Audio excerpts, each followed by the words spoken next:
ዘመኑን ቀድሞ አለመረዳትና እንደዚሁም ቀድሞ መዘጋጀት አለመቻል አንዱ ችግራችን ነው። ቤተክርስቲያን ካስተዳደሯ ጀምሮ እስከ መጨረሻ ያለውን ነገር በተለይ የክህነቱን መንገድ ድጋሜ መፈተሽ ያስፈልጋል።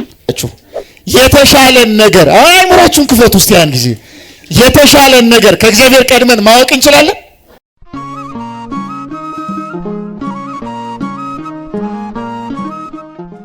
መምህራኖቻችንን እግዚአብሔር ያክብርልን እንላለን። ወደ ቆሞስ አባ ጌዲዮን ይሆናል።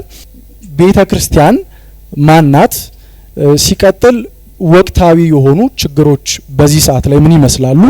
እነዚህን ወቅታዊ የሆኑ ችግሮችስ እንዴት መከላከል እንችላለን? እንዴት እንከላከላችን? በስመ አብ ወወልድ ወመንፈስ ቅዱስ አሐዱ አምላክ።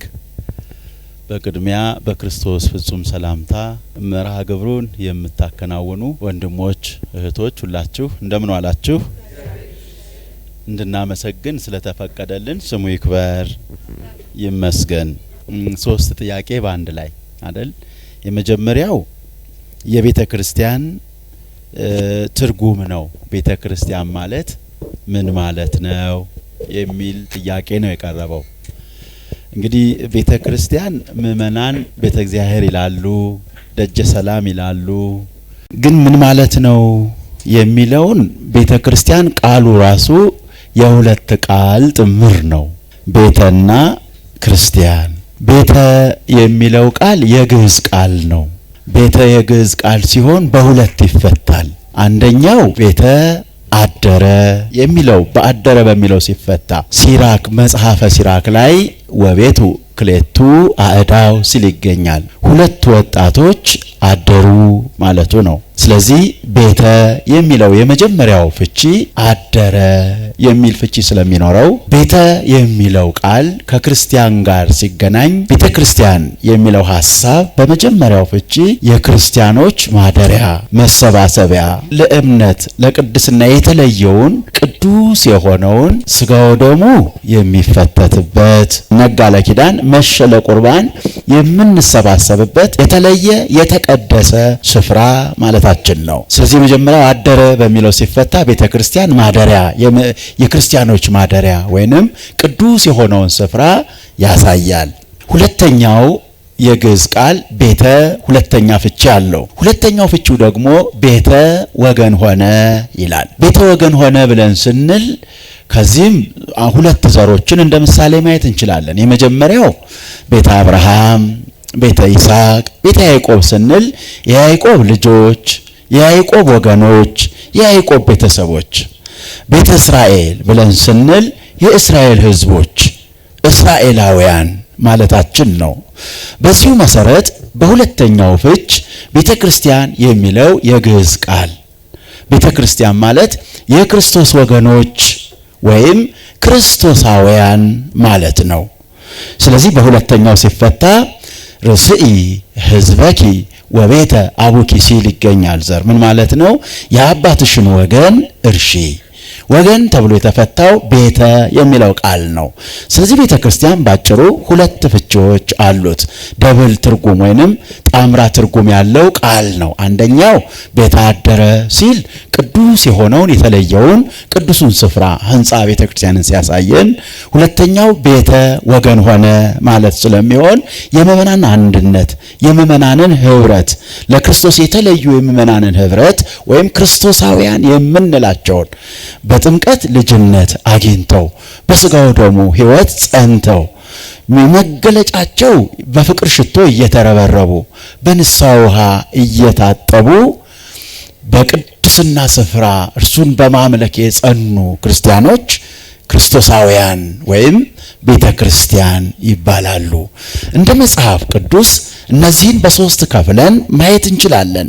እንግዲህ ስለ ቤተ ክርስቲያን የሁለት ሰዓት 3 ሰዓት የሚፈጅ ነው። ዝርዝሩን እያንዳንዱን እንይ ብለን ብንል እንደ ምሳሌ እኔና ቤተ ክርስቲያን የተለየች የተቀደሰች ዓለም አቀፋዊት ኩላዊት የሆነች ቤተ ክርስቲያን መገለጫዎቿ ናቸው።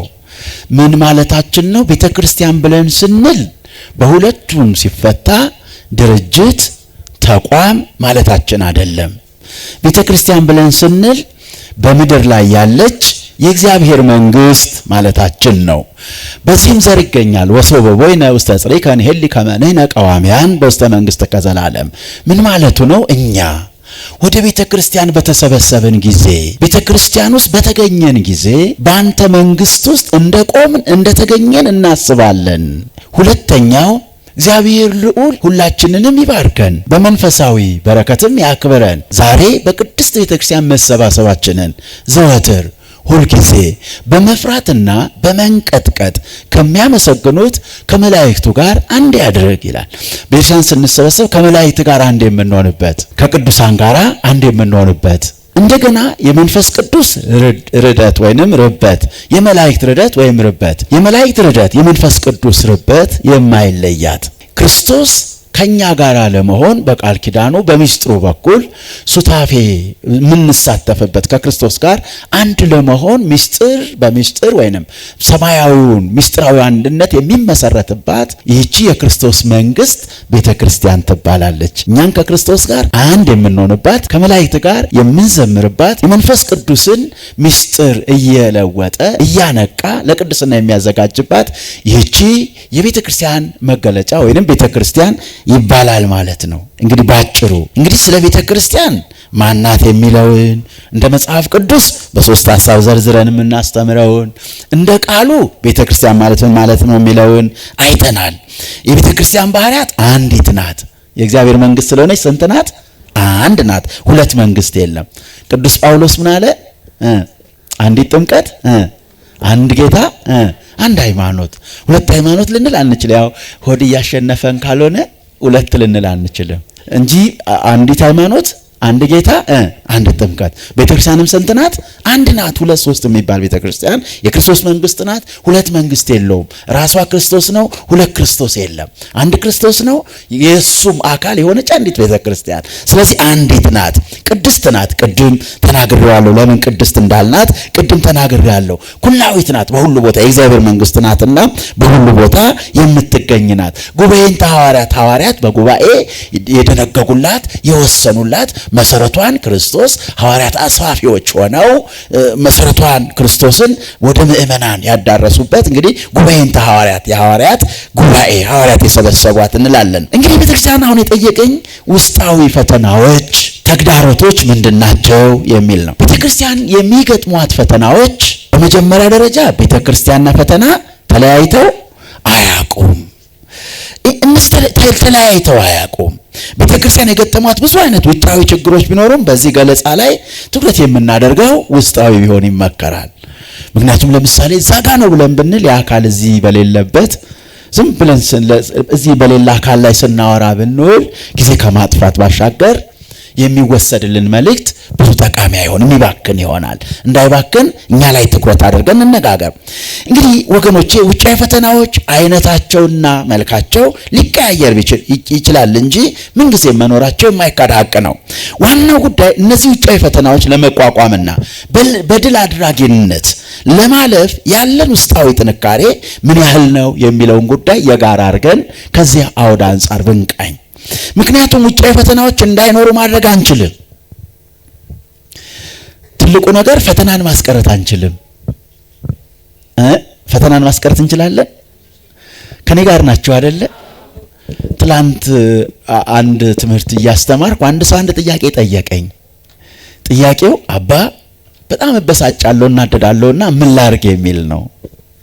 እስቲ እናንተ ዛሬ ከነጋ ስንት ጊዜ ተበሳጫችሁ ተናደዳችሁ? ከነጋ እስካሁን መምህር በኋላ ስንሄድ ቀስ ብለን ክንፋቸውን መፈተሽ አለብን። ክንፋቸውን ግን ሰዎች ለምን አሁን የሚያናድድ ነገር ስላለ ወይስ ነገሩን የሚያዩበት መንገድ? ብዙ ጊዜ ሰዎች ለምን ይናደዳሉ ካላችሁ ነገርየው ሳይሆን ያናደዳቸው ነገሩን የሚያዩበት መንገድ ነው። በጣም የምትበሳጩ የምትናደዱ ከሆነ በእናንተ ላይ ጉዳዩ አቅም አግኝቷል ማለት ነው። በጣም የምትናደዱ ከሆነ ጉዳዩ የሚያናድድ ነው ወደሚለው ከማለፋችን በፊት ሰዎቹ የሚናደዱ ናቸው። ምክንያቱስ ነገርን የሚያዩበት መንገድ ጤናማ አይደለም። ስለዚህ ምን ይደረግ? ውጭ ያለውን ፈታኙን ማህበረሰብ ማስቆም አንችልም። ትችላላችሁ? እንዳያናድዱን ሰዎችን መለወጥ እንችላለን? አንችልም አይደለ? ስለ አንድ ነገር ግን እንችላለን። ነገርን የምናይበትን አእምሮ መለወጥ እንችላለን። አያችሁ፣ መንፈሳዊነት ለአእምሮ ጤና እንዴት ይጠቅማል? ነገሮችን የምታዩበት። ስለዚህ ውጪ ላለው ነገር ዋስትና መውሰድ ስለማትችሉ ውጪ ባለው ጉዳይ ላይ ኃላፊነት መውሰድ ስለማንችል ኃላፊነት መውሰድ የምንችለው በራሳችን ላይ ነው። የውጭውን መቀየር ስለማንችል መቀየር የምንችለው ነገሮችን የምናይበት ራሳችንን ነው። ስለ ቤተ ክርስቲያን ፈተናዎች ስናወራ ውጪ ስላለው ፈተና ዋስትና አንችልም፣ የለንም። ውጪ ያለውን ፈተና ማስቆም አንችልም። ውጪ ያለውን ፈተና መቀየር አንችልም። ግን አንድ ነገር እንችላለን። ምን ብለን ካልን ውጫዊ ፈተናዎች እንዳይኖሩ ማድረግ አንችልም።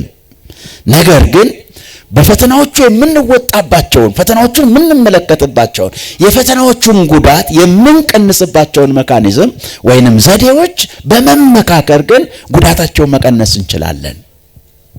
ከኔ ጋር ናችሁ? ይህ ዓለም የፈተና ቦታ እንደመሆኑ ይህ ዓለም እስካለ ድረስ ፈተናዎቹ መቀጠላቸው አይቀሬ ነው። ስለዚህ ፈተናውን የማስቀረት አቅማችን ደካማ ስለሆነ ወዛ ላይ ያለን ኃላፊነት ውሱን ስለሆነ እኛ ጋር ግን የሚበልጠው ኃላፊነት እኛ ጋር ስለሆነ ራሳችን ላይ በመስራት ፈተናዎቹ የሚያስከትሉትን ጉዳቶች መቀነስ እንችላለን። ሐሳቤን ተረዳችሁት? እንችላለን። የኢትዮጵያ ቤተክርስቲያን በዘመናት የገጠሟት ፈተናዎች እንዴት ታለፉ ብለን ብናነሳ መልካም ነበር። ከሰዓት አንፃር አንችልም። የዮዲት ጉዲት ዘመን ነበር። የግራኝ አመድ ዘመን ነበር። የሚሽነሪዎች ፈተና ነበር። የቅርቦቹ የፖለቲከኞች ከደርግ ጊዜ ጀምሮ ቤተክርስቲያን ላይ ያረፉ ረጃጅም ክንዶች ነበሩ። አባቶቻችን በመንፈሳዊነትና በጊዜው በነበራቸው መንፈሳዊ ጥንካሬ ቤተክርስቲያን አልፋ ግን እነዚህን ሁሉ ፈተናዎች አልፋ እኛ ጋር ደርሳለች። አንድ ቤት ስራ ልስጣችሁ በልባችሁ። እስቲ ከዚህ በፊት የደረሱት ፈተናዎችና አሁን ያለው ፈተና የትኛው ነው የሚከፋው? ከዚህ በፊት ያለፈውን ፈተና አባቶች እንዴት አለፉት? እኛ ያለውን ፈተና የኛ ጥንካሬ ከአባቶቻችን አንሶ ወይስ በእኛ ዘመን ያለው ፈተና ከአባቶቻችን ዘመን ፈተና በልጦ? ወይንስ የአባቶቻችን ዘመን የነበረው ፈተና እነሱ የተወጡበት ቤተክርስቲያን አልፋዜ የደረሰችበት የተለየ ነገር ኖሯቸው እኛ ያን ነገር አተን? እስኪ ይሄንን ለራሳችሁ ውሰዱት። የመጀመሪያው ችግር ፈተናዎች እንደፈለገ እኛ ላይ ያለሌላ አቅማቸውን ማሳደር የጀመሩት የመጀመሪያው ችግር ዘመኑን ቀድሞ አለመረዳትና እንደዚሁም ቀድሞ መዘጋጀት አለመቻል አንዱ ችግራችን ነው። ለምሳሌ እኔ በጣም የሚቆጨኝ በቤተ ክርስቲያናችን የነበሩ ሁለት እድሎች ነበሩ። ለምሳሌ እንደ ማህበረ ቅዱሳን የመሰለ በድልም በታሪክም ለቤተ ክርስቲያን ቀኝ እጅ ሆኖ ታሪክ መስራት የሚችል ማህበር አለን። በተለይ ደግሞ በፊቱ ሰዓት በፊት ጀምሮ ነበረ። ቤተ ክርስቲያኖች የሚመለከታት ደግሞ ምን ነበረ? ቅዱስ ሲኖዶስ ነበረ። ሁለቱን አቀናጅቶ መስራት ቢቻል ኖሮ ዛሬ ሶፍት አቀባያችን አይበዛም ነበረ። አንድ ነገር ታውቃላችሁ? የምታለቅሱ አልቃሾች ከሆናችሁ ጠላቶቻችሁ በእናንተ ላይ አሸናፊ መሆናቸውን ያውጃሉ። አልቃሻ ካለቀሳችሁ ወደ እናንተ የሚመጣው አካል ሶፍት አቀባይ ብቻ፣ ቢበዛ ከንፈር መጣጭ ነው። የመፍትሄ ሰው ወደ እናንተ አይመጣም። ወደ አልቃሾች የመፍትሄ አካል አይመጣም። ስለዚህ ለለቅሶ ያጠፋናቸው ጊዜዎች ምናልባት ይህንን ዘመን ለማየት ተጠቅመነው ቢሆን ያለፈውን ጊዜ ብዬ በግሌ እቆጫለሁ። በእኛ ዘመን ስለነበረው እቆጫለሁ። ያለውን እድል በአግባቡ ተጠቅመንበታለሁ ብዬ ሳስብ ይቆጨኛል። ምክንያቱም ቢያንስ አሁን የሚመጣውን ነገር የመረዳት እድሉ ነበር ያጣነው። ተረድቶ የመዘጋጀት እድል ግን አላገኘንም። እንዴት ካላችሁኝ ለማቀናጀት የጣሩ ጉልበቶች ትንሽ ነበሩ። ተቀናጅተን የሰራንባቸው ጊዜያችን በጣም ትንሽ ነበሩ። እኔ እሱ ይቆጨኛል እንደ ቁጭት። አሁን ምን እናድርግ? ይሄ ቁጭት ምን ይውለድ? ለእናንተ ልስጣችሁ፣ ሁሉን እኔ አልናገርም። ዘመኑን ቀድሞ አለመረዳትና ቀድሞ አለመስራት ቤተክርስቲያናችን አሁን ከደረሰችበት ዘመንና ሁኔታ ያደረሳት ዋናው ጉዳይ አባቶችና ምዕመናን ዘመኑን ቀድመው ተረድተው ያ ዘመን ላመጣቸው ወይም ለሚያመጣቸው ፈተናዎች ወይም ማዕበሎች አስቀድሞ በእውቀት በተግባር በንስሐ የሚያዘጋጅ ስራ ተግቶ መስራት አለመቻል የፈተናዎቻችንን ክብደት ከፍ አድርጓቸዋል። በያኛው መቶ ይህ ጉዳይ ግን እንዳለመታደል ሆኖ በእኛ ዘመን ብዙም ቀድሞ የመዘጋጀት ያለውን ኃይል ተጠቅሞ የወደፊትን ፈተና ለመቀነስ የሚካሄዱ ሂደቶች አናሳዎች ናቸው። ቅድም አንድ የጠቀስኩትን ምሳሌ ያዙልኝ። እሱም ብቻ ማለት አይደለም። በያኛው መቶ ክፍለ ዘመን መግቢያ ጀምሮ እየመጣ የነበረው ኦርቶዶክሳዊ ጠልነት ዛሬ የበቀለ አይደለም። ኦርቶዶክሳዊ ጠልነት የጀመረው መቼ ነው ካላችሁ በ1789 ጀምሮ ዘመናዊነት የሚባለው ጽንሰ ሐሳብ በዓለም ሲፈነዳ ኦርቶዶክሳዊ ጠልነት አብሮ ፈነዳ። በ18ኛው መቶ ክፍለ ዘመን እኛ ጋር ግን ከ200 ዓመት በኋላ ቆይቶ ፍሬ አፈራ። ቀድመን ተረድተን መዘጋጀት አለመቻላችን እንደበረደ ገንፎ ማንም እንዳሻው እየዛቀ ምዕመናኖቻችንን የሚወስዱበት ያሉትንም የሚያጠቁበት ሌላው ተደራጅቶ እንኳን ቤተክርስቲያንን ለማዳን ጠንካራ ህብረት፣ ጠንካራ ዝግጅት፣ ጠንካራ ሲስተም መፍጠር የማንችልበት ሁኔታዎች በጉልህ ይታያሉ። ምዕመናን ሁለተኛው ዘመናዊነት ያመጣብን ነባር ጠልነት የነበረ ድሮው የፋራ ነው፣ የቆየው የአሮጌ ነው። ኢቭን በልጆቻችንና በእኛ መካከል እንኳን መግባባት እስኪያቅተን ድረስ ይህንን ድልድይ ዘመናዊነት ሐሳብ ነው ተረድተን እንዴት ልንወጣው እንችላለን ብለን ማሰልጠን አለመቻላችን እንዳለ እንደወረደ የችግሩ ገፋች ቀማሽ እንድንሆን አደረገን። የድሮ የፋራ ነው። ዘመናዊነት ማለት ምን ማለት ነው ብዬ ብጠይቃችሁ አለባበስ፣ አናኗር፣ ሃይማኖት እንደ አባቶቻችን አናኗር ግን እንደዚህ አይደለም። እንደሱ ማለት አይደለም። ዘመናዊነት ማለት ከኔ ጋር ናቸው። ዘመናዊነት ማለት ምን ላይ ነበር የቆምኩት? ማለት የቀደመውን ሃይማኖት፣ ደንብ፣ ስርዓት፣ ባህል የመከተል ግዴታ ሳይኖርብን ዓለምን በራሳችን አእምሮ እየቃኘን ወደ መረዳት የማደግ ዘመን። 5 መገለጫዎች አሉት። ዓለማዊነት፣ ግለኝነት፣ እንደዚሁ ደግሞ 5 መገለጫዎች አሉት። ኢንዲቪጁዋሊዝም፣ ሴኩላሪዝም እያልን የምንጠራቸው 5 መገለጫዎች አሉ። ዘመናዊነት እሱ ነው። እሱ ምን አደረገ? የነበረውን እንድንጠላ። አንዳንድ ሰዎች ብድግ ብለው ከኦርቶዶክስ የሚወጡት የነበረውን እንደኋላ ቀር የማየት ዝንባሌ። ለምሳሌ የሀገራችን የባህል መድኃኒት የባህል ነው። እሱ ፈረንጅ ኪኒኒስ እሱ ምርጥ ነው። ደስ ብሎ እንውጣለን። የፈረንጅ ኪኒኒ የተሰራው ከኛው በተሰረቀው የመድኃኒት ዝርዝር እኛው እዚያ ያጥላላና የጣልነው መድኃኒት ተወስዶ እዛ ተሰርቶ በኪኒኒ መልክ መጣ። ምንም የተለየ ነገር አልነበረም። የኛ ነው። ማዘመን ካስፈለገ መመጠን ካስፈለገ መመጠን ማዘመን ይቻል ነበር። እዩት፣ ዘመናዊ የሚለው ሐሳብ ላይ ሄድንና የራሳችን አሽቀንጥለን ጥለን ወይ የነሱን አልሆን ወይ የነሱ ወደኛ ተንሳፈን መሀል ሰፋሪ ሆነን ቀረን። በዚህም 3 ነገር አጣን። አንደኛ ይህ አስተሳሰብ በህዝባችን ዘንድ ኦርቶዶክሳዊ ጠልነትን አመጣ። የራሳችን ማህበረሰብ ነባር ጠል ሆነ። የድሮ እያለ የሚጠል ለምሳሌ አንድ ሰው አባዬ ሰዓት ሲበቃ በቃ በላይ ሳትሳቀቅ እሺ። አንድ ሰው ለምሳሌ ጠጅ ቢጠጣ አረ ይሄ ጠጃም፣ ይሄ ጣምብሎ ነው ጠጃም ነው እንላለን። ውስኪ ቢጠጣስ የትልቅ ሰው መጠጥ። ማን ነው ውስኪን የትልቅ ሰው? እኔ ስለ መጠጥ እያወራሁ አይደለም፣ ይቅር በሉኝ። ስለ መጠጥ ጠጡም አጠጡም አላልኩም። ምን እናልካላችሁ በኋላ በግል ነግራችኋለሁ። ለጊዜው ግን ምን እያልኳችሁ ነው? የኛ የሆነ ጠጅ እኮ ማር ነው አይደል እንዴ? ውስኪ፣ አረቄ ኬሚካል በብዙ ነገር የትልቅ ሰው ያደረገው አውሮፕላን ስለነካው ነው። የኛን እያራከስ የሌላውን እያጓደድን እንትን እኮ ማለት ውስኪ ማለት እኮ ባህላዊ ደብረ ብርሃን አረቄ እኮ ነው። ሌላ ነገር እኮ አይደለም። አረቄ እኮ ነው። በዘመናዊ መልኩ አውሮፕላን ነክቶት ፈረንጅ ተጠቦበት ኬሚካል ጨማምሮበት ስለመጣ ማን የትልቅ ሰው የራሳችንን አጥላልተን ለሌላው ትልቅ ቦታ ሰጥተን ራስ ጠልነትን እንዲጀመር ነው። ራሳችንን መካድ እንዲጀመርን ስለ ራሳችን ያለን ቦታ እንዲወርድ እንዲጀምር ግዕዝን የፋራ እንግሊዘኛን የምርጦቹ አደረገን። እንግሊዘኛ ማወቅ በጣም ይሄ የተማረ ነው። እንግሊዘኛ ጣል ኢትስ ኦኬ ካለ የሰለጠነ ነው፣ ዘመናዊ ነው። ግዕዝ ግን ከጣለ የፋራ የድሮ ነው። ራሳችንን ቀስ ብለን በራሳችን ወጋን። ራሳችንን ነባር ጠልነት፣ ባዕድ ናፋቂነት፣ ሶስት ነገሮች በዘመናዊ ዓለም ሾለኩና የምእመናንን አስተምሮ አይምሮ መቆጣጠር ጀመሩ።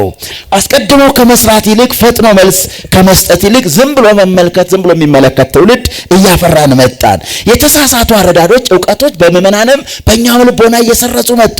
ለምሳሌ ያህል ቤተክርስቲያን እኛን ጠብቃትም የፈጠራት ነው የሚጠብቃት የሚል፣ ሁለተኛ ጊዜው ስለደረሰ 8ኛው ሺህ ስለደረሰ ነው የሚል፣ ሶስተኛ ይህ ሊሆን ግድ ነው ቃሉ ነው ብሎ ማሳበብ፣ ቤተክርስቲያን ትመነምናለች እንጂ አትበጠስም ብሎ ምክንያት ፈላጊ መሆን፣ የተነገረው ትንቢት እንደው አይቀር ማለት፣ የሚሆነውን እግዚአብሔር የፈቀደው ነው ሁሉ ያለው አይቀር፣ 8ኛው ሺህ ስለሆነ ዘመኑ የሥራ ዘመን አይደለም፣ እግዚአብሔር ያውቃል፣ የኢትዮጵያ የቃል ኪዳን ሀገር ስለሆነች ምንም አትሆንም የሚሉ አባባሎች አደነዘዙን። መፍትሄ ከመፈለግ ይልቅ ምክንያት ፈላጊዎች፣ ሰበብ ደርዳሪዎች ወደ መሆን ዝንባሌ መጣን። ከመጸለይ ይልቅ ምክንያት እንዲህ ሊሆን ግድ ነው የሚል አባባል ኦርቶዶክሳዊነታችንን በሁሉም ቦታና ሁኔታ በተግባር የመግለጥ አቅማችን ቀን አጫጭር ቀሚስ ለብሰን ማታ ደግሞ ቤተክርስቲያን ስንመጣ ክርስቲያንን ከዛ ውጭ ሌላ ሁለት ማንነት የሚኖረን አይነት ሰዎች ሆነን ሌላው በጥምቀት ካገኘነው የእግዚአብሔር ልጅነትና ሰማያዊ ዜግነት ይልቅ ዘመን አመጣሽ ማንነቶችን መምረጥ መተካት የሁላችንም መገለጫ እየሆነ መጣ። ከተሳታፊነት ይልቅ የሩቅ ተመልካች ሆነን ሰማዕታት ሁላችንም በክርስትናችን የከሌ ድርሻ አልነበረም። እኛ ግን ድርሻዎች ላይ ጊዜን አጠፋን። የከሌ ድርሻ የእያንዳንዳችንን ተሳታፊነት ተውንና ወደ ታዛቢነት፣ ዕውቀት ያለው በዕውቀቱ ከተሳታፊነት ላይ ታዛቢነት እያየለ መጣ። ችግሮችን የምንረዳበት የምንፈታበት በቂ ስልታዊ፣ ዕውቀታዊ፣ ስነ ልቦናዊና መንፈሳዊ ዝግጅቶች አልተተለሙም። አሁንም ለመትለም እየታሰበ አይደለም። በየቀኑ ሶፍት ተቀባይ አልቃሻዎች ሆነን ወደኛ የሚመጡትም ሶፍት የሚያቀብሉ ወይንም ከንፈር የሚመጡ ለማስተናገድ ራሳችንን በራችንን ከፍተን እንታያለን። ከውጭ ወደ ውስጥ የሚገቡት ቤተክርስቲያን የማይወክሉ ግለሰቦች ለማስቀረት ከገቡም በኋላ ደግሞ ወደሚመለከታቸው ለመሸኘት አልተቻለም። አንድ ነገር ትዝ ይላችኋል።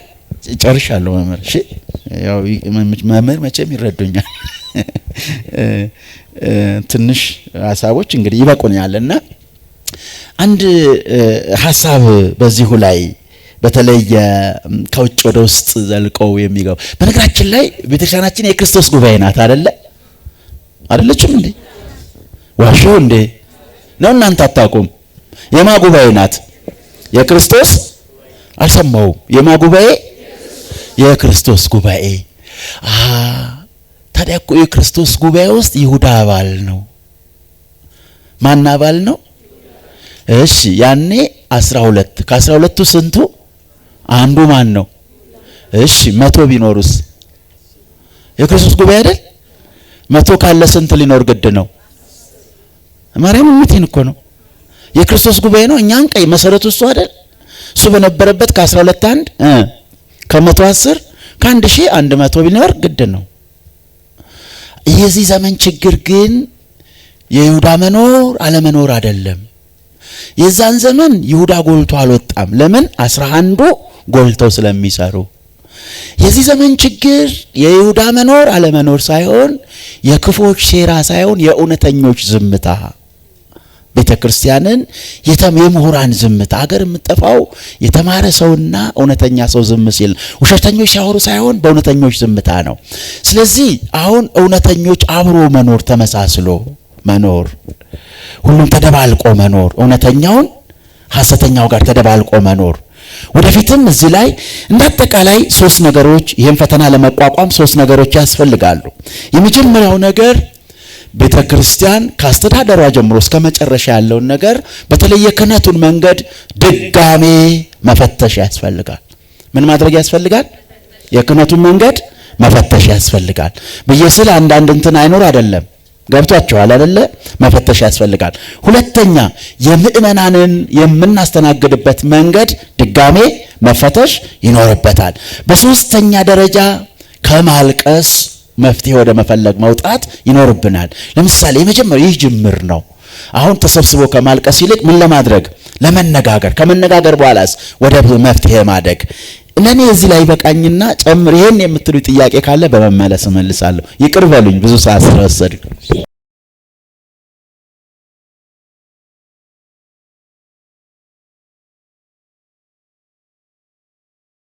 እሺ ለመምህራችን ለአባታችን ቃለ ሕይወትን ያሰማልን።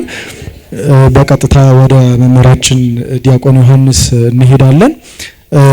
እንግዲህ አባታችን ባነሷቸው ሐሳቦች ስለ ውስጣዊ ጥንካሬዎች ሲያነሱ ነበርና ወደኛ መተዋል ማለት ነው። ስለዚህ መምህራችን ዲያቆን ዮሐንስን የምንጠይቃቸው ጥያቄ ብዙዎቻችን ነገሮችን ስናደርግ የእግዚአብሔር ፍቃድ ነው ወይ ደግሞ የእግዚአብሔር ፍቃድ አይደለም እንላለንና የእግዚአብሔር ፍቃድ የሚባለውን ነገር እንዴት ማወቅ እንችላለን? ከዛም ደግሞ ከኃጢአት ለመላቀቅ ምን ማድረግ አለብን? እንደው ከኃጢአት መላቀቅ ብቻ አይደለም ከተደጋጋሚ ኃጢአቶች ለመላቀቅስ ምን መፍትሄዎችን መውሰድ አለብን የሚለውን መምህራችን ዲያቆን ዮሐንስ ይመልሱልናል ማለት ነው።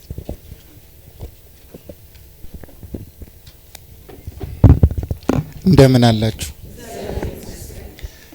አሚን። አምላካችን እግዚአብሔር ለዚህ ሰዓት ስላደረሰን ስሙ የተመሰገነ ይሁን። ለአባታችን ቃለ ሕይወት ያሰማልን። ምናልባት ያው የምንሄደው የተወሰነ 1-2 ሰዓት እንደዚህ አካባቢ የሚፈጅ ቦታ ስለሆነ ትሰማላችሁ አትሰሙ የሚለው ራሱ የተወሰነ ስለሚያወዛግብ ልባችሁ የት ነው ያለው የሚለውን ለመረዳት ስለማይቻል አጭር ነገር እንትን ልበል። አሁን የእግዚአብሔርን ፈቃድ በተመለከተ እንዴት ነው የእግዚአብሔርን ፈቃድ ማወቅ የምንችለው የሚለውን በተመለከተ የእግዚአብሔር ፈቃድ እንደው ለአገላለጽ በቤተ ክርስቲያን ሊቃውንት በሁለት ከፍለው ይገልጹታል። አንደኛው የተወደደ ፈቃድ የሚባል አለ። ሁለተኛው ደግሞ ጀነራል ዊል ጠቅላላ ፈቃድ የሚባል አለ። የተወደደ ፈቃድ የሚባለው እግዚአብሔር እንዲሆን የሚፈልገው የሚመርጠው የሚስማማው ፈቃድ ነው። ጠቅላላ ፈቃድ የሚባለው ደግሞ እግዚአብሔር እንዲሆን የማይፈልገው እንዳይሆን ግን የማይከለክለው ነው። ይሄ እኛን እዚህ አሁን እኛ ያለነውን እግዚአብሔር እንድንሆን የሚፈልገው አለ። ለኛ ደግሞ በተፈጥሮ ነጻ ፈቃድ የሚባል ነገር ሰጥቶናል። በሰጠን ነጻ ፈቃድ አማካኝነት እንዲሆን የማይፈልገውን ልናደርግ እንችላለን። እንዲሆን የማይፈልገውን ስናደርግ እንዳናደርግ አይከለክለንም። የሚከለክለን ከሆነ የሰጠን ነጻ ፈቃድ ቀረ ማለት ነው። ስለዚህ ነጻ ፈቃድ ከሰጠ በኋላ የሰጠውን ነጻ ፈቃድ እንደገና ገፎ ወይም ወስዶ እኔ የምፈልገውን ብቻ ማድረግ አለባችሁ አይልም እግዚአብሔር። እንደዛ ማድረግ የተሻለ ቢሆን ኖሮ የሚጀምረው ጥንት አዳምን ከፈጠረበት ሁኔታ ነው። እግዚአብሔር እኛ ሲፈጥር ነጻ ፈቃድ ሰጥቶናል አልሰጠንም? አትመልሱም? ቤት መሄድ እንደፈለጋችሁ አውቃለሁ፣ ግን መልሱ ጮክ ብላችሁ። ሰጥቶናል አልሰጠንም? እግዚአብሔር ኃጢአት እንደምንሰራ ያውቃል አያውቅም? ሲፈጥረን ያውቃል አያውቅም? እንዳንሰራ ማድረግ ይችላል አይችልም? መልሱ ይችላል አይችልም? ቢያደርገን ኖሮ ጥሩ ነው አይደለም? እንዳንሰራ ቢያደርገን ኖሮ ጥሩ ነበር አልነበረም? ጥሩ ነበር አይደለም? በጋራ መልሱ። ጥሩ ነበር አይደለም? ይሄን የመለሳችሁት ኃጢአተኛ ስለሆናችሁ ነው። ስለሆነ ነው በጋራ። ጤናማ ብትሆኑ ኖሮ ልትመልሱ የማትችሉትን በሽተኛ ስንሆን እኛ ቅዱስ ኤፍሬም ሶርያዊ የቤተ ክርስቲያን ዝማሬ የሚባል ሂምን ኦፍ ዘ ቸርች በሚባል መጽሐፍ ላይ ምንድነው የሚለው? ሁለት ሰዎችን ተመሳሳይ የሆነ ጣዕም ያለውን ነገር ብናቀምሳቸው አንደኛው በሽተኛ ሁለተኛው ጤናማ ቢሆን በሽተኛው የሚጥመውን ቀምሶ ላይጥመው ይችላል። ለምንድን ነው ያልጣመው ብለን ስንጠይቅ ማይጥም ምግብ ስለቀመሰ አይደለም፣ በሽተኛ ከመሆኑ የተነሳ ነው። ልክ እንደዚህ እግዚአብሔር ያደረገልን ነገር ወይም የሰጠን ነገር እጅጉን እሱ ስለ ነጻ ፈቃድ ነው እንደው የሚያነሳው። የሰጠን ነጻ ፈቃድ የሚጠቅም ሆኖ ሳለ ባይሰጠን የተሻለ ነበረ ብለን እናስባለን። ይሄ የመጎዳታችን ምልክት ነው። ስለዚህ ስለ እግዚአብሔር ፈቃድ ስንናገር የምናደርገውን ኃጢአት ራሱ ያለ እግዚአብሔር ፈቃድ ማድረግ አንችልም። ግን የምናደርገውን ኃጢአት እንድናደርገው እግዚአብሔር አይወድም፣ ከኃጢአታችን ጋር አይስማማም። ነፃ ፈቃድ ስለሰጠን ግን ስናደርገው አይከለክለንም። ስለዚህ ወደ ፈቅደ መልካሙን አድርግ፣ ወደ ፈቅደ ደግሞ ኃጢአቱን አድርግ። ኃጢአቱን እንዳታደርግ ነፃ ፈቃድ ስለሰጠው አልከለክልህም። ወደ መርጠ ኃጢአትን ካደረክ ግን የኃጢአትን ውጤት ትሸከማለህ ነው። ስለዚህ እግዚአብሔርን ስናስብ እነዚህን ሁለት ነገሮች ማሰብ ይገባናል ማለት ነው። ፈቃዱን የበለጠ ለመረዳት በቃላት ከሚብራራው የበለጠ የቤተክርስቲያን ሊቃውንት የሚናገሩት አንድ ሰው የእግዚአብሔርን ፈቃድ የበለጠ ሊረዳ የሚችለው በንባብ፣ በትምህርት፣ በምክር ምናምን አይደለም። እነዚህ ችግር የለውም፣ በቤተክርስቲያን አባቶቻችን ትምህርት አንዱ መንገዶች ናቸው። ዋናው ግን ራሱን ወደ እግዚአብሔር በማቅረብ ነው። ያለ ንጽህና ጉዞ የእግዚአብሔርን ፈቃድ ሊረዳ የሚችል ማንም ሰው የለም። ስለዚህ ከእግዚአብሔር ጋር ለምሳሌ ከእግዚአብሔር ጋር ኮሚኒየን ሲኖረን፣ ህብረት ሲኖረን፣ አንድነት ሲኖረን እርሱ በእኛ ስለሚያድር ካደረብን ከእርሱ የተነሳ ምን ማድረግ እንዳለብን ይገባናል። እርሱ በእኛ ካላደረ ግን የፈለገ ምንባብ ብናነብ ልናጉረመርም እንችላለን፣ ላንቀበል ራሱ እንችላለን። ትክክል እንዴት ነው ብለን ለምሳሌ አሁን እንዲህ ብለን እናስብ። እዚህ አሁን የመሬት መንቀጥቀጥ ቢመጣ ደስ ይላችኋል? ደስ ይላችኋል ወይ? አያድርገውና እያልኩ ልናገር ነው። የምንሄድበት መኪና የሚገለበጥ ቢሆን ኖሮ ወይም በስማም እያላችሁ ነው አይደለም? የሚሆን ቢሆን ጥሩ ነው አይደለም? መልሱልኝ። እዚህ ያለነው በአጠቃላይ እግዚአብሔር በአንድ በሽታ ቢያነደን ጥሩ ነው አይደለም? መልሱ። ይሄን ለምንድን ነው የምትመልሱት?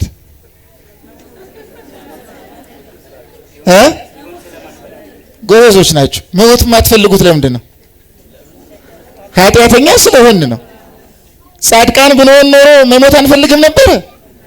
የጻድቃን አሁን በዚህ ዓለም ጻድቃን መኖር ይፈልጋሉ። የሚኖሩት እኮ እኛን ለመጠበቅ፣ እኛን ለመርዳት፣ ለማስተማር እንጂ በዚህ ዓለም መኖር የሚፈልግ ጻድቅ የለም በዚህ ምድር ላይ ማለት ነው። ከእግዚአብሔር ጋር ነው ሲጀመር የሚኖሩት ጻድቃን። በምድርም ከሆነ በምድር እያሉ ከእግዚአብሔር ጋር ነው የሚኖሩት። ሰማይን ይጎትተው ያመጧታል።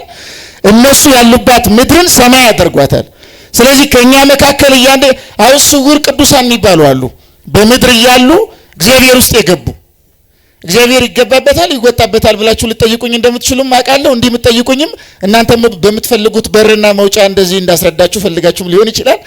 ግን እግዚአብሔር በተለየ ምስጢር በማንረዳው መንገድ ወደሱ ብርሃን ውስጥ ያስገባቸዋል ቅዱሳን። ምን ማለት ነው? ባጭር አገላለጽ የእግዚአብሔርን ፈቃድ በደንብ አድርጎ ለመረዳትና ለማወቅ ከትምህርት ከዚህ ከማብራሪያ ከትንታኔ ከምናምን የበለጠ ኦርቶዶክሳዊ አኗኗር ነው መሰረቱ። ኦርቶዶክሳዊ አኗኗርን ካልተለማመዳችሁ የእግዚአብሔርን ፈቃድ መረዳት አትችሉም። እስኪ አሁን አንድ ጥያቄ ልጠይቃችሁ። አንድ ጥያቄ፣ ሄሮድስ የሚባል ሰው ታውቃላችሁ? ማንን ያሳደደ ነው? መልሱ እንጂ። እሺ ጥሩ። እመቤታችን ታውቋታላችሁ? ጮክ ብላችሁ መልሱ። እሺ እግዚአብሔር ማርያምን ነው የሚወደው ሄሮድስን ነው የበለጠ የሚወደው? ለእናንተ ኢንጀነራል ኦኬ፣ ሁለቱንም እኩል ነው የሚወደው። ስለዚህ ሌባውንም ደጉንም እኩል ይወዳል። እዚሁ ኮንፊርሜሽን ባያዝድ የሚባለው ይሄ ነው። መናገርም አትችሉም። ይሄን እንደ ማርያም ሄሮድስን ሊወድ ይችላል? ይችላል ወይ? አድልቶ ምናምን ለማለት ነው። እሷ ራሷን ለእርሱ ስለሰጠች የበለጠ እንድትወደድ ስላደረገች እንጂ እግዚአብሔር አድልቶ ነው የወደዳት ነው ወይ?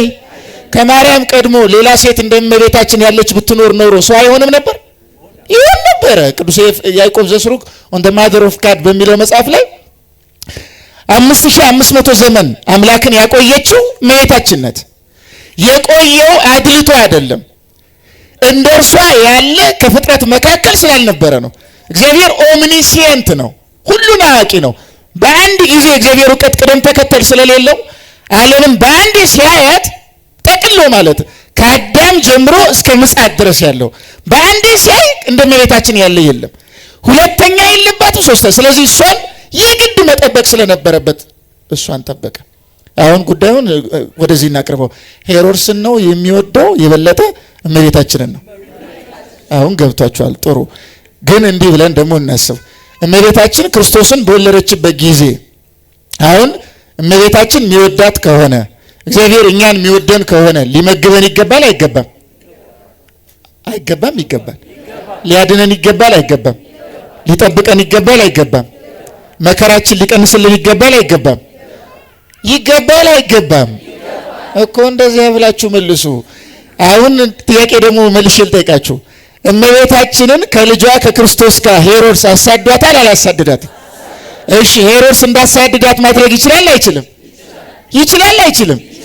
አቅም እያለው የገዛ እናቱን ተኩላ ሄሮድስን እንዴ ማጥፋት እየቻለ እንዴት አንዲት እናቱ እንድትሰደድ ወደደ? ትክክል ነው ነው የሰጠሱት? ትክክል አይደለም አይደለም እያላችሁ ነው አይደለም እያላችሁ ነው። ስለዚህ እግዚአብሔር አሁን አይደለም ስትሉ የእግዚአብሔር ፈቃድ የሚባለው ይሄ ነው። ለምሳሌ የእግዚአብሔር ፈቃድ የሚባለው ይሄ ነው። እንድንማር ብቻ የሚለው ሳይሆን ፈቃዱን እንድናውቅ ነው። እናቱ እንድትሰደድ ከፈለገ አለመውደዱን የሚያመለክት አይደለም።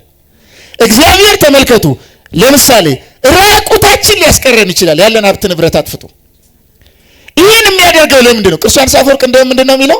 እግዚአብሔር በሀገር ላይ መቅሰፍትን፣ ረሃብን፣ ጦርነትን ካመጣ ይህን የሚያደርገው እግዚአብሔር ለእኛ ካለው ፍቅርና ጥንቃቄ የተነሳ ነው። እኛ የእግዚአብሔርን ፈቃድ ባለማወቃችን ምክንያት የምንፈልገውን እና እግዚአብሔርን የእኛን ፈቃድ ሲፈጽም ትክክል እንደሆነ ወይም ደግሞ እኔ ትክክል ነው የምለው ብዬ የማስበውን ነገር ሲፈጽምልኝ ትክክል ነው ብዬ ማሰብ ነው የምፈልገው። ሰዓት እንዳልገል ነው ሰዓት ማየው እና በጣም መጠንቀቅ ያስፈልገናል ማለት የእግዚአብሔርን ፈቃድ በማወቅ ሂደት ውስጥ በእኛ ህይወትም ቢሆን በሽታ በማምጣት ሊሆን ይችላል፣ ረሃብ በማምጣት ሊሆን ይችላል። እግዚአብሔር የተወደደ ፈቃዱ በፍጹም እኛ እንድንጠፋ አይደለም። ጀነራሊ ማንም ሰው እግዚአብሔር እንዲጠፋ አይፈልግም። ማንም እንደውም ቅዱስ ዮሐንስ አፈወርቅ ምንድን ነው የሚለው? ጥያቄ ልጠይቃችሁ። አሁንም አንድ ጥያቄ ነቃ ብላችሁ እንድትመልሱ ፈልጋለሁ። ሰይጣን ቢኖር ይሻለዋል ቢጠፋ ይሻለዋል? የሚሰማችሁን በጋራ መልሱ። በጋራ መልሱልኝ። ቢጠፋ አይሻልም? ጮክ በሉ። አይሻልም? ይሻላል። ምን ስለሆነ? ክፉ ስለሆነ አይደለም? ኃጢአት እንድንሰራ ስለሚያነሳሳ አይደለም? መኖሩ ግን በነገራችን ላይ ለኛ ጥቅም ነው። ይሄ የማይገባ ለምን መሰላችሁ? እርግጠኛ ሆኜ ነው የምናገረው። ይሄን በተለይ ቅዱስ ባስልዮስ ዘቂሳርያ፣ ጎርጎርዮስ ዘእንዚናዙ፣ ዮሐንስ አፈወርቅ፣ አይዛክ ዘሲሪያ በዚህ ጉዳይ ሞግተዋል። በተለይ ክርስቲያኖች ተሰብስበው እግዚአብሔር ደግና ትክክለኛ ከሆነ ለምን ሰይጣን አያጠፋም ብለው ለምን አያጠፋው? ሰይጣን ቢጠፋ ኖሮ ሊገኝ ከሰይጣን ራሱ የሚገኝ በረከት አለ። ታውቃላችሁ? ከራሱ አይደለም እርሱ በመኖሩ ምክንያት የሚገኝ በረከት አለ። እንዲያውም ዮሐንስ አፈወርቅ ምንድነው የሚለው? ሰይጣን ይጥፋ ብለህ የምትመጣ ከሆነ አንተ ከሰይጣን የምትብስበት ነገር አለና እግዚአብሔር የሚጀምረው አንተን ከማጥፋት ነው። ለምን? ለምሳሌ በአጋንንት መካከል የሌለ ነገር ባንተ አለ ይላል። አጋንንት በአመላቸው ሁልጊዜም ቢሆን ኃጢአተኛ ናቸው፣ ኃጢአትን ነው የሚያስቡት። ግን እርስ በርሳቸው አጋንንታዊ ፍቅር ግን አላቸው ይላል። አንዱ አንዱን ጋኔን ጠልቶ አያውቅም፣ አይጠላውም። በፍቅር ነው። ውጣ ይወጣል፣ ባለ 10 ይገባል፣ ባለ 30 ይገባል። በፍቅር እንጂ እንደኛ ጉራጌ፣ አማራ፣ ከምባታ፣ ወላይታ፣ ኦሮሞ የለም እንደዚህ በፍጹም። በዚህ ይበልጠናል ማለት ነው። አንድ አይዛክ ዘሲሪያ የሚጨምረው አጋንንት ያምናሉ፣ ይንቀጠቀጣሉ። አምነ የምትንቀጠቀጥ ከሆነ ገና ደረጃ ከሰይጣን ጋር ነው። አምኖ የሚንቀጠኛ እንኳን አሁን ለምሳሌ ኤቲስቶች ከእግዚአብሔር ይበልጣሉ አይበልጡም? ከአጋንንት ይበልጣሉ አይበልጡም? እግዚአብሔር የለም ቢሉ ሰይጣን እግዚአብሔር የለም አይልም። ለምሳሌ እግዚአብሔር የለም የሚሉ ሰዎች ከሰይጣን ያንሳሉ። ለምን? ሰይጣን ያምናል። አሁን እኛ ምን አይነት ሰዓቱ ነው ችግሩ። ለማንኛውም ምን መሰላችሁ? አይ ጉዞ ረጅም ስለሆነ እኮ ስንመጣ 2 ሰዓት ስለፈጀብን ስላየሁት ነውና የእግዚአብሔር ፈቃድ እንደዚያ። ዞሮ ግን የትኛውም ተደጋጋሚ ኃጢአት ቢሆን ከዚያ መላቀቅ እንደምንችል የሚጠበቅብንን ነገር ማድረግ እንደምንችል። እዚህ ኃጢአት ውስጥ የገባሁት በሆነ ጊዜ ነው። ድሮ እዚህ ውስጥ ያልነበርኩበት ጊዜ አለ። አሁን እኔ የማደርገውን ነገር የማያደርጉ ሰዎች አሉ፣ የማያውቁትም ሰዎች አሉ። እኔም አሁን ካለሁበት መውጣት እችላለሁ ምናምን የሚለውን ነገር መረዳትና ራስን ለማውጣት ጥረት ማድረግ ያስፈልጋል ነው። ለሁለቱም መምህራኖቻችን 5 ወይም ደግሞ 3 ደቂቃ እንሰጥና ተግባራዊ የኦርቶዶክሳዊ ህይወትን እንዴት እንኖር የሚለውን ጠቅለል ባለ መልኩ እርግጥ ነው በጣም ሰፊ ሐሳብ ነው፣ ግን ደግሞ ካለን ሰዓት አንፃር ጠቅለል ባለ መልኩ እንዲያብራሩልን ይሆናል ማለት ነው ወደ አባታችን። እሺ በጥቅል ነው የተፈቀደው። ኦርቶዶክሳዊነት ህይወት ነው። ኦርቶዶክሳዊነት መሆን ነው። ኦርቶዶክሳዊነት መጠን ነው። ኦርቶዶክሳዊነት ብለን ስንል እንዴት እንኑር? ኦርቶዶክሳዊነት መሆን ነው፣ ማውራት አይደለም፣ መጮህ አይደለም፣ መኖር ነው፣ መሆን ነው። 3 ሐሳቦች ብቻ ላንሳና ወደ መምህር ዮሐንስ ላሻግራችሁ። በመጀመሪያ ደረጃ መሆን የሚለውን ሐሳብ ለምንድን ነው የምንጠራው? መሆን የሚለውን የምናስበው ለምንድን ነው? ስላልሆን ነው። ለምንድን ነው ያልሆን ነው ብለን ስንል 3 አይነት እንትኖች አሉ። ሰውነቶች ወይንም በሰብና ወይንም ፐርሰናል ታይፕ በቅዱስ ጳውሎስ በ3 ይከፈላል። የመጀመሪያው ካርናል ነው፣ ስጋዊ፣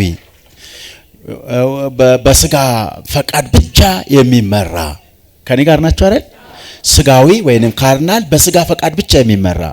ሁለተኛው ፐርሰናሊቲ ናቹራል ነው፣ ተፈጥሯዊ ወይንም ደግሞ በዚህ ዓለም ዕውቀት ላይ ብቻ ተመስርቶ እንዴ ሳይንስም እኮ እንዲህ ይላል፣ እንዴ እኮ ሳይንስ እንዲህ ነው እያለ የዚህን ዓለም ጥበብ አስቀድሞ በዚህ ዓለም ጥበብ እየተመራ የሚኖር ናቹራል ወይንም ማንነት ነው። ሶስተኛው መንፈሳዊነት ነው። መንፈሳዊነት ወይንም መንፈሳዊ ሰው የምንለው በእግዚአብሔር መንፈስ የሚመራ ማለታችን ነው። ልመለስና ለምን ብዙዎቻችሁ መሆን የምትፈልጉትን ትሆናላችሁ ወይ? ማድረግ የምትፈልጉትን ማድረግ ትችላላችሁ ወይ? ይልቁንም የምንጠላውን ያንኑ እናደርጋለን፣ የማንፈልገውን ያንኑ እናደርጋለን። እስቲ አንድ ጥያቄ ብቻ ልጠይቃችሁ። ከእናንተ መካከል ስድብ ኃጢአት እንደሆነ የማያውቅ ሰው እጁን ያውጣ። ስድብ ኃጢአት አይደለም የሚል ወይንም ኃጢአት እንደሆነ አላውቅም ነበር የሚል አውጡ እጃችሁን። ስድብ ኃጢአት እንደሆነ አላውቅም የሚል እጁን ያውጣ። አንድም የለም። እሺ የማውቀውን ማድረግ እችላለሁ፣ ስለዚህ ስድብ ኃጢአት ስለሆነ ተሳድቤ አላቅም፣ አልሳደብም የሚል ሰው እጁን ያውጣ። አልሳደብም የሚል እጁን ያውጣ። ለምንድን የምናውቀውን የማንኖረው? ለምንድን ነው የምትፈልጉትን የማትኖሩት? ለምንድን ነው የሚጠቅመንን? ቅዱስ ጳውሎስ ደስ የሚል አገላለጽ አለው። በሮሜ 7:12 ጀምሮ አንቡት። በጣም ደስ የሚል ሐሳብ በውስጡ ይሄንን ሐሳብ ይሄንን ተገብቶ በደንብ ዘርዝሮ ይገልጸዋል። የምፈልገውን አላደርገውም፣ የማልፈልገውን እሱን አደርጋለሁ። በአእምሮዬ በእግዚአብሔር ሕግ ደስ ይለኛል፣ በስጋዬ ደግሞ በብልቶቼ መካከል የሚዋጋኝ ሌላ የስጋ ሕግ ያለው።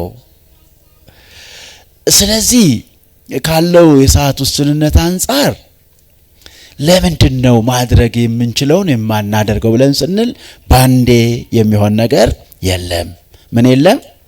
ባንዴ የሚሆን ነገር የለም። እና ነገሮችን እንዴት እናርጋላችሁ? ቅዱስ ጳውሎስ አሁንም መስሎ ለጢሞቴዎስ በላከው መልእክቱ ላይ አትሌቲክስ እንዴት ሆኖ ነው የወርቅ ሜዳሊያ የሚያጠልቀው ይላል። እስኪ ያስቡት፣ እንዴት ሆኖ ነው ለዛ ድል የሚበቃው? ባንዴ ተነስቶ ሄዶ መወዳደር ይችላል? እና ምን ያደርጋል? ይለማመዳል አይደል? ሲለማመድ ጭቃውን፣ መከራውን፣ ረሃቡን ታግሶ መከራውን ያያል። ከዛ ደግሞ ሲወዳደር ይላል። ሲወዳደር ደግሞ ምን አለ? ሕግ አለ። እኔ ንፋስን እንደሚጎስም እንዲሁ አልጋደልም፣ ሕግ አለ፣ መስመር አለ። ይሄ ምን ማለት ነው ብሎ ሲል ኦርቶዶክሳዊ የምንሆንበት መንገድ የሚሰራ ነው። በጥምቀት ተጀምሮ እያደገ የሚመጣ ነው። ክርስቶስን እስከ መልበስ የሚጓዝ ነው አለ። ያ ጉዞ ደግሞ ሕግ አለው አለ። አንድ ጥቅስ ልጨምርላችሁ እና ልጠቅል። ቅዱስ ጳውሎስ በአንደኛ ቆሮንቶስ ምዕራፍ 9 ቁጥር 27 ላይ ሌሎችን ሁሉ ከሰበኩ በኋላ እኔ ደግሞ የተጣልኩ እንዳልሆን ምን አለ? ሌሎችን ሁሉ ምን ካልኩ በኋላ እኔ ምን እንዳልሆን። አያሳዝንም? ኦርቶዶክስ ሆኖ መኮነን፣ ሰባኪ ሆኖ መውደቅ፣ ዘማሪ ሆኖ መውደቅ፣ ኦርቶዶክስ ሆኖ አለመኖር መልክ ብቻ የእምነት መልክ ብቻ ይዞ መኖር የእምነት መልክ አላቸው ዳሩ ግን የማይታዙ ስለ መልሰው በስራቸው ይክዱታል እንዴል በስራ የካድን በመልክ መስለን መኖር የአምልኮ መልክ አላቸው ኃይሉን ግን ክደዋል እንዴል ስለዚህ አለ ሌሎችን ከሰበኩ በኋላ እኔ ደግሞ ምን ያልኩ እንዳልሆን አትፈሩም ልንፈራ ያስፈልጋል እኔ እፈራለሁ ጸሎታችሁ በጸሎታችሁ አስቡኝ እንዲህ መሆን አያመጻድቅም በክርስቶስ የፍርድ ወንበር ፊት ቆሞ የዛለት ኑ በቀኜ የሚለው ቃል ብቻ ነው የሚያኮራው ስለዚህ የሚመካ ቢኖር በማይመካ ሌላ አንዳች የሚያስመካ በዚህ ምድር የለም ስለዚህ ሌሎቹን ከሰበኩ በኋላ እኔ ደግሞ ምን ያልኩ እንዳልሆን የተጣልኩ እንዳልሆን መፍትሄው ምንድነው አለ ስጋዬን እየጎሰምኩ ምን እለዋለሁ አስከሳዋለሁ ስጋዬ ምን እያልኩ እየጎሰምኩ የሚለው ማን ነው ቅዱስ ጳውሎስ ማን ነው ሶስተኛው ሰማያት የደረሰው ቅዱስ ግን እኔ መመካት ቢያስፈልግ ኖሮ እኮ ይላል ራሱ እስከ ሶስተኛው ሰማያት ተነጥቄ ሰማያትን ሚስጥር ያየው ነኝ ይላል መመካት ቢያስፈልግ ኖሮ የሚመካ በማይመካ በእግዚአብሔር ይመካው ልጠቅልና ሰዓት አሁንም ብዙ አያናገርም ሰዓታችን ኦርቶዶክሳዊ እንዴት እንሁን ካላችሁ ቀስ በቀስ የሚሰራ በተጋድሎ የሚኖር በመጠን የሚኖር ህይወት ነው ኦርቶዶክሳዊነትን ለምን አንን መጀመሪያም አልተሰራም ሁለተኛ በዘመን የምናያቸው ብልጭልጭ ነገሮች ደግሞ አታለው ይወስዱታል ቴክኖሎጂው ከዘመን ከኦርቶዶክስ ህይወት ያስወጣል የምናያቸው ነገሮች በሙሉ እነዚህ በጣም ስጋን የሚያጓጉ ለስጋ አምሮት የተመቻቹ ነገሮች በሙሉ ያልተሰራውን ሰውነታችን ከናካቴ ጠቅልለው ይወስዱታል ስለዚህ ኦርቶዶክሳዊነት ቀስ በቀስ በተጋድሎ የሚሰራ ህይወት ማለታችን ነው ይሄ ህይወት እንዴት ነው የሚሰራው የመጀመሪያው ኦርቶዶክስ መሆን ትፈልጋላችሁ እንዴ ናችንን ብላችሁ ነው የመጣችሁ መሆን ትፈልጋላችሁ የእውነት እሺ በቀን ስንት ጊዜ ትጸልያላችሁ እሱንስ እንዴት ነው የምትጸልዩት በርከክ ብላችሁ በጌታችሁ ፊት ቢያንስ በቀን 3 ጊዜ የምትጸልዩ ሰዎች እጃችሁን አውጡ ቢያንስ በ3 ጊዜ ቢያንስ በቀን ለጧማታ ስተኙ ጧት ስትነሱና ቀን አንድ ጊዜ ገባ ብላችሁ 7 ያላችሁ እኛም ያደረግነው አይደለም 7 በርግጥ እንጀራ ስንበላ ስንነሳም ስንቶምሱ ከተቆጠረ ይሞላልን ይሆናል እንጂ እኔማ 7 ስለማይመስል ሄድም ዳዊት ባይምሮዬ እያልኩ ስተኛም ዝም ብዬ ስነቃምላለሁ የሆነ ዳዊትን ክፍል አንዱን ስለለዋለሁ እንደው ቢሞላ ግን 3 የምትጸልዩ የመጀመሪያው ትግሁ እንከ አይደለ ተክታችሁ ምን በሉ ነው እንዴ ሳንጸልይ ኦርቶዶክስ እንሆናለን ሁለተኛው ኦርቶዶክሳዊነት ተጋድሎ ነው ብያችኋለሁ የተጋድሎ የመጀመሪያው ጸሎት ነው ከዛ ጾም መጽዋት እያለ ይቀጥላል ከዛ በኋላስ ወንጌል መስማት መማር ከዛ በኋላስ በእሁድ ቅዳሴ አለመደራደር እሁድ ቅዳሴ የሚደራደር ሰው ካለ ኢየሱስ ክርስቶስን እንደናቀ ይቆጠራል በክርስቶስ መስቀል የቀራንዮ 3 ሰዓት የቆየበት ጊዜ ያለ ለታርቦን እሱ እኮ ሰዓት ማለት ቅዳሴ እሁድ ጠዋት የምንቆመው እኮ እሱን ነው በክርስቶስ መስቀል የቀራንዮ መቅደሱ ነው መንበሩ ነው እሱን ከበን ነው የምንቆመው ዛስታቀረ ቆመተ ቅድመ ንጉስ በዛ ፊት መቆመን ያቃለለ ክርስቶስን አቃሏል ነው ማስቀደስ ምክንያቱም ትልቁ ትምህርት ቤት ከመንፈስ ቅዱስ ቅዳሴ ላይ ነው ትልቁ የሚስጥር ሁሉ የመጨረሻው ራስን የዋህ በማድረግ በንስሐ እየታጠበ በስጋው ደግሞ የሚገኝ ነው ከዛ በኋላ ጾም ተጋድሎ ያስፈልጋል መምር ስለሚሞሉት እኔ እዚህ ላይ ይብቃኝ እኔ ያላልኩትን እሳቸው ይሞሉታል እኔ ይብቃኝ እኔ የምናገረው ለተለየ ነገር ሆኖ ዝርዝር ለምሳሌ ዮሐንስ አፈወርቅ አንድ ሰው ክርስቲያን የሚባለው ጾም ጸሎት መጽዋዕትና ቅዱሳት መጻሕፍትን ሲያነብ ነው እነዚህን የማያደርግ ሰው ክርስቲያን አይደለም ይላል በተለይ ብዙ ደግሞ ሰው የሚፈተነው ቅዱሳት መጻሕፍትን በማንበብ ዙሪያ ነው ቅዱሳት መጻሕፍትን የማያነብ ሰው ጸሎት ቢያደርግ ራሱ እግዚአብሔር አይሰማውም ይላል ለምን ቅዱሳት መጻሕፍትን ማንበብ ማለት እግዚአብሔርን መስማት ማለት ነው ጸሎት መጸለይ ማለት ደግሞ ለእግዚአብሔር መናገር ማለት ነው እግዚአብሔር እንዲሰማ ከፈለክ እግዚአብሔርን በመጻሕፍቱ ስማው ነው የሚለው እርሱን የማትሰማው ከሆነ ስማኝ አትበለው ነው የሚለው ይሄን በደንብ እንድታስተካክሉ ነው ባጭሩ ይሄ ሌላው ታላሲየስ የተባለ ሊቅ አንድ ሰው መንፈሳዊ ለመሆን እነዚህን ነገሮች ቢያንስ ማስወገድ አለበት ይላል አንደኛ ዲስቢሊቭ አለማመን ነው ትልቁ የመጀመሪያው የአዳምና የሔዋን ኃጢአት አለማመን ነው ካለማመን በኋላ ነው ሁሉም ኃጢአት የሚመጣው ለምን አመነዝራለሁ ለምን እሰርቃለሁ ለምን እንደዚህ አደርጋለሁ ለምን እጋፈርሳለሁ አሁን በራሳችሁ ጠይቁ ለምሳሌ ኃጢአት ማድረግ ይቀለናል ጽድቅ ማድረግ ይከብደናል እየሰማችሁ አይደለም ጨነቀኝ እንዴት አድርጌ ላቁም ምንለው ጽድቅን ሳይሆን ኃጢአትን ነው። የተፈጠርነው ግን በማን መልክ ነው የተፈጠርነው? አይሰማኝም መልሱ። በማን መልክ ነው? ኃጢአት እንድናረግ የሚያነቃቃን ማን ነው? ሰይጣንን በለው ማን ነው? ጽድቅ እንድናረግስ መልሱ እንጂ። የተፈጠርነው በማን መልክ ነው? በሰይጣን በእግዚአብሔር። የቀለለን ግን ሰይጣንን መምሰል እግዚአብሔርን መምሰል መልሱ እንጂ። ዳሪስ ያለንበትን ኮንዲሽን ነው የሚያሳየው። ይሄን ማወቅ አለባችሁ። ሰይጣንን ከእግዚአብሔር የበለጠ በኔ ህይወት ወድጄው እየኖርኩ ነው የሚለውን ለራሳችሁ ያዙ። ስለዚህ ያ ከምንድን ነው የመጣው? ካለማመን። አንድ ሁለተኛ አለማመን በሰለጠነችበት ልቡና አለማመን በበቀለችበት ልቡና ተያይዞ የሚመጣው ደግሞ ሌላኛው ነገር ምንድነው? ራስን አለማወቅ። ሰው ራሱን ካላወቀ በምንም አይነት መንገድ ቢሆን ኦርቶዶክስ አድርጎ ራሱን ሊያኖር አይችልም። ሰይጣን የመጀመሪያው ውጊያ የሚፈጥረው በማደንቆር ነው። ስለ ራሳችን ጥሩ እንደሆን ወይም አንጻር አናሎጂ ያቀርብልናል። ለምሳሌ 10-20 ሴት ጋር ደረሰ የሚል ወንድ ሲያሰማ የኔማ ቀለል ያለች ይላል። የሆነ እንዲገደለ የሚል ይያለማ ከቄሱ ያነጻጽረናል፣ ከጳጳሱ ያነጻጽረናል፣ ከቆሞሱ ያነጻጽረናል። በአጠቃላይ አናሎጂ። ይሄ ከምንድን ነው የሚመጣው? ራስን ካለማወቅ።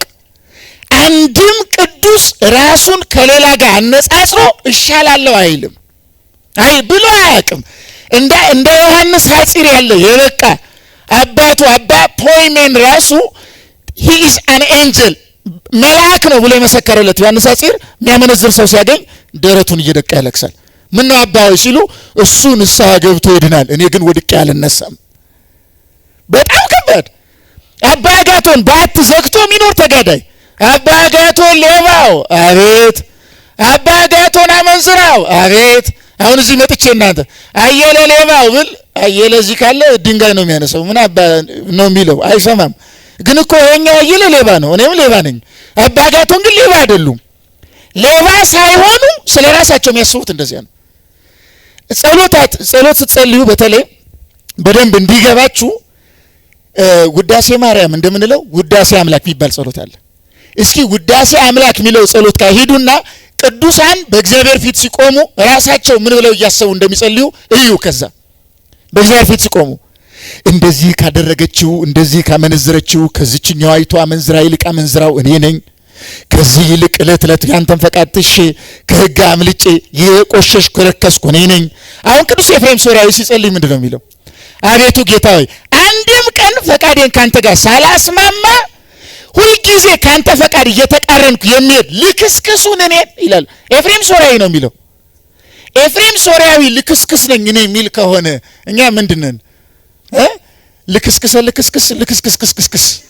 በዚህ አውድ ከሄድን ማለት በዚህ ኮንቴክስት ማለት ነው የሚሆነው። ርቀታችን በጣም ሩቅ ነው።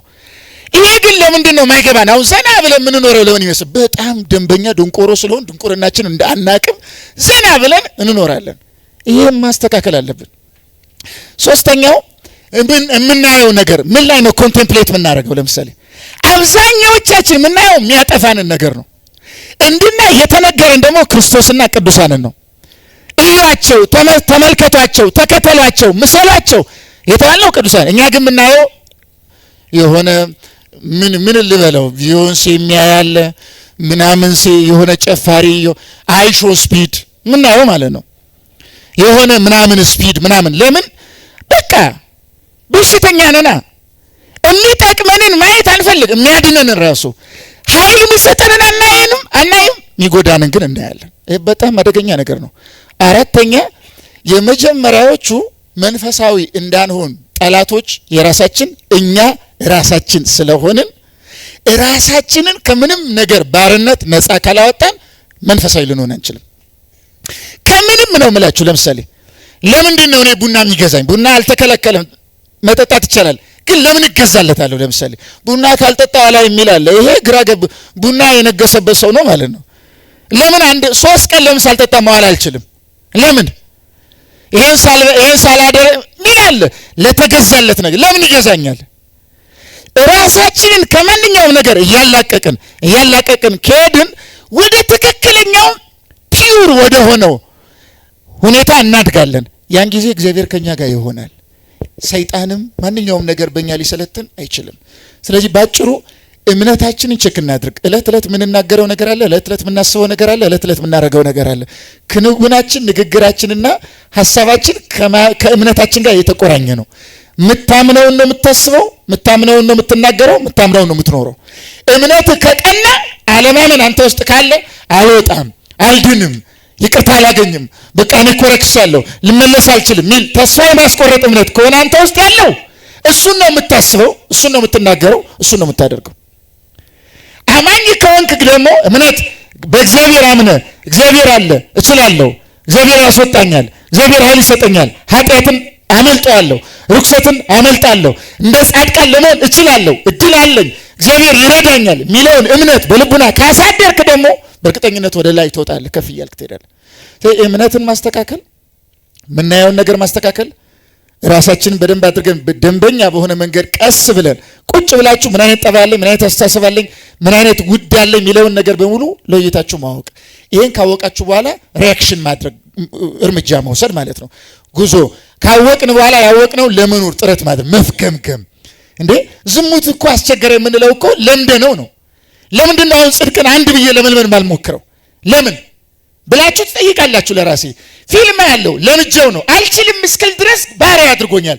አሁን ለምንድን ነው አንድ ብዬ መልካም ነገርን ደግሞ እስኪ መላ ከኔ ጋር እስኪ ዋሃድ ድረስ ማድረግ ማልጀምረው? ለምንድን ነው? ስለዚህ መጀመር፣ መፍገምገም። ትጀምራለህ፣ ትወድቃለህ፣ ትጀምራለህ፣ ትወድቃለህ። ምናልባት ብዙ ዓመት ልትወርቅ ትችላለህ። የሆነ ጊዜ ግን ተነስተህ በአንድ ጊዜ ሰምጠህ ልትቀር ትችላለህ፣ በቅድስና ህይወት ማለት ነው። ይሄ ተስፋ ሳንቆርጥ በዛ መንገድ መሄድ ነው ያለብን ለማለት ነው። እሺ፣ ለሁለቱም መምህራኖቻችን ቃለ ሕይወትን ያሰማልን፣ ቃለ ሕይወትን ያሰማልን፣ በእድሜ በጤና ይጠብቅልን፣ የአገልግሎት ዘመናቸውንም ይባርክልን። በዚሁ በመምህራችን ዲያቆን ዮሐንስ ጌታቸው የተዘጋጀ ኦርቶዶክሳዊ ነገረ ስላሴ የሚል መጽሐፍ በ5 ኪሎ መንበረ ፓትርያርክ ቅድስተ ማርያም ቤተክርስቲያን ህንጻ ፊት ለፊት ታገኙታላችሁ። ሁላችሁም እንግዲህ ይህንን ትምህርት በስፋት ለማግኘት የመግዛት ይኖርብናል፣ ገዝተንም ደግሞ ማንበብ ይኖርብናል። ልክ እንደ ቤሪያ ሰዎች እያነበብን የምንገኝ ሰዎች እንድንሆን ማለት ነው። መርሃ ግብራችንን አጠናቀናል። በዝምታ ስላዳመጣችሁን ደግሞም ያዳመጣችሁትን ደግሞ ወደ ተግባር እንደምትቀይሩት ተስፋ ስለምናደርግ መርሃ ግብራችንን እዚሁ ጋር አጠናቀናል ማለት ነው። ይቆየን።